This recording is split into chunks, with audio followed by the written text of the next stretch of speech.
तो चलिए आज भारत की एक बहुत बड़ी और जरूरी सच्चाई पर बात करते हैं। बेरोजगारी। ये सिर्फ आंकड़ों का खेल नहीं है। ये देश के लाखों नौजवानों के सपनों, उनके संघर्षों और उनकी उम्मीदों की कहानी है। आइए इस मुद्दे की तह तक चलते हैं और समझते हैं कि जमीनी हकीकत आखिर है क्या। और सबसे बड़ा सवाल यही तो है, हाथ में जिगरी तो है, पर नौकरी कहाँ है? ये सवाल आजकल लगभग हर दूसरे घर में गूंज रहा है और फ्रस्ट्रेशन बनकर उभर रहा है। आखिर ऐसा हो क्यों रहा है? इतनी पढ़ाई लिखाई के बाद भी एक अच्छी नौकरी मिलना इतना मुश्किल क्यों हो गया है? तो चलिए सबसे पहले ये समझते हैं कि हम जिस प्रॉब्लम की बात कर रहे हैं वो असल में कितनी बड़ी है, आंकड़े क्या कहते हैं और इसका सीधा असर कहाँ-कहाँ दिख रहा है। सोचिए, हर साल हमारे देश में लाखों स्टूडेंट्स अपनी पढ़ाई पूरी करके डिग्री लेके जॉब मार्केट में आते हैं। ये संख्या बहुत बहुत बड़ी है और ये लगातार बढ़ती ही जा रही है। उम्मीदों से भरे हुए ये नौजवान एक बेहतर भविष्य की तलाश में निकलते हैं। और यहीं से असली दिक्कत शुरू होती है। जितने ग्रेजुएट्स हर साल आ रहे हैं, उतनी नौकरियां बन ही नहीं रहीं।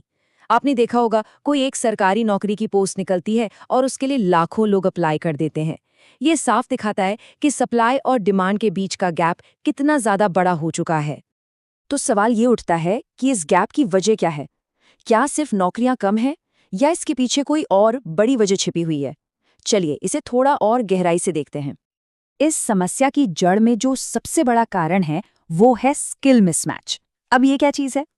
आसान भाषा में समझे तो कॉलेजों में जो पढ़ाया जा रहा है और कंपनियां जो स्किल्स ढूंढ रही हैं उनमें एक बहुत बड़ा फासला है। मान लीजिए एक इंजीनियरिंग का छात्र है, थ्योरी में तो बहुत अच्छा है, लेकिन उसे वो लेटेस्ट सॉफ्टवेयर चलाना ही नहीं आता जिसकी इंडस्ट्री में मांग है। बस यही है स्किल मिसमैच। जरा इस चार्ट को देखिए। ये जो नारंगी वाला बार है, जो डिग्री वाले छात्रों को दिखा रहा है, देखिए कितना ऊंचा है। और ठीक उसके बगल में ये नौकरियों वाला नीला बार कितना छोटा रह गया है। ये गैप ही बेरोजगारी की सबसे बड़ी वजहों में से एक है। लेकिन बात सिर्फ स्किल मिसमैच की नहीं है। सिस्टम में और भी कई दिक्कतें हैं।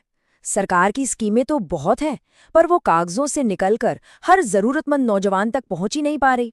दूसरी तरफ प्राइवेट सेक्टर भी नई भर्तियां करने से कतरा रहा है और जो थोड़ी बहुत नौकरियां बची हैं उनके लिए कंपटीशन वो तो बस आसमान छू रहा है। ये समस्या सिर्फ आर्थिक नहीं है, सिर्फ पैसों की नहीं है। इसका एक मानवीय पहलू भी है जिसे हम अक्सर नज़रअंदाज कर देते हैं, और वो पहलू है उम्मीदों का बोझ और मानसिक दबाव। ये 3 शब्द सिर्फ एक सवाल नहीं है, ये एक बहुत भारी बोझ है। हर रिश्तेदार, हर पड़ोसी, हर मिलने वाला जब ये पूछता है ना, तो ये एक नौजवान के दिल पर हजारों किलो का वजन डाल देता है। ये सवाल आत्मविश्वास को धीरे धीरे तोड़ देता है। और दबाव हर तरफ से आता है। एक तरफ घर पर माँ बाप की उम्मीदें, दूसरी तरफ समाज में शर्मा जी के बेटे से लगातार तुलना होती रहती है। और इन सब के बीच खुद को बेकार समझने का जो वो इमोशनल बर्डन होता है, वो इंसान को अंदर से खोखला कर देता है। तो ये समझना बहुत ज़रूरी है कि बेरोजगारी सिर्फ जेब खाली नहीं करती, ये मेंटल हेल्थ का भी एक बहुत बड़ा मुद्दा बन चुकी है। चिंता, डिप्रेशन और निराशा, ये सब बहुत आम हो जाता है। तो क्या इसका कोई हल नहीं? क्या आप बस निराश होकर बैठ जाएं? बिल्कुल नहीं। हालात मुश्किल ज़रूर हैं, लेकिन रास्ता भी है। चलिए अब बात करते हैं कि आगे क्या किया जा सकता है।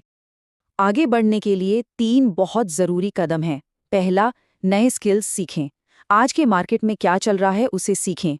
Digital marketing, coding, AI tools, online कई मुफ्त कोर्स भी हैं। दूसरा, किसी बड़ी नौकरी का इंतजार करने के बजाय छोटे कदम उठाएं। कोई इंटर्नशिप कर लें या अपना कोई छोटा मोटा प्रोजेक्ट शुरू कर दें। और सबसे ज़रूरी, अपनी तुलना दूसरों से करना बंद कर दें। हर किसी का सफ़र अलग होता है, अपनी रफ्तार से चलें। और आखिर में बस इस एक बात को हमेशा याद रखें, हो सकता है कि तरक्की की रफ्तार धीमी हो, पर अगर कोशिश जारी रहे तो ग्रोथ कभी रुकती नहीं है। हिम्मत बनाए रखना सबसे ज़रूरी है। और याद रखिए, बेरोजगारी एक सिस्टमिक समस्या है, ये किसी की व्यक्तिगत विफलता नहीं। इस सफ़र में कोई भी अकेला नहीं है।